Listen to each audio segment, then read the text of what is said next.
Mwisho wa laana. Sehemu ya kwanza. Mbali kidogo na mji wa Iringa palikuwa na kijiji kilichoitwa Kisangu. Kijiji hiki kilikuwa kimetulia na ndani yake aliishi familia tajiri yenye heshima kubwa, Bwana Ruge, mzee mwenye busara, mwenye mashamba makubwa ya chai, mifugo na maduka mjini. Mkewe Mama Malika alikuwa mwanamke mpole, mwenye moyo wa huruma na alipendwa na watu wote kwa ukarimu wake. Walibarikiwa mtoto mmoja tu, Kevin. Tangu akiwa mdogo, Kevin alilelewa kwa upendo mkubwa na kila kitu alichotaka alipewa. Alikuwa na magari, pesa na anasa za kila namna. Lakini kwa bahati mbaya, Kevin hakuwa na shukrani. Alikuwa kijana mwenye tamaa, mlevi, mzembe na asiyekubali mawaidha ya wazazi wake. Kila alichotaka ni zaidi na zaidi. Wakati baba yake alipoanza kumweleza kuwa anatakiwa kujifunza kazi na maisha ya kujitegemea, Kevin alijibu kwa dharau, "Kwa nini nijisumbue wakati mali ipo tayari?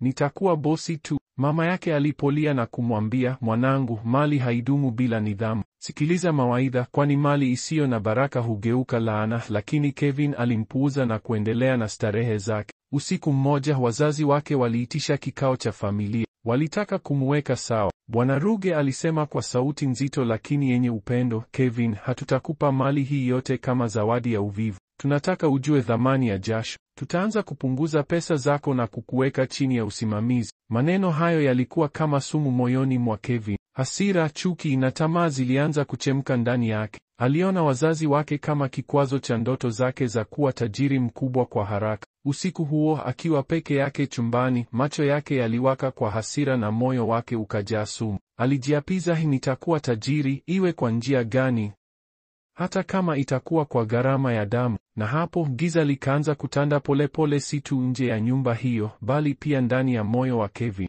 Itaendelea sehemu ya pili.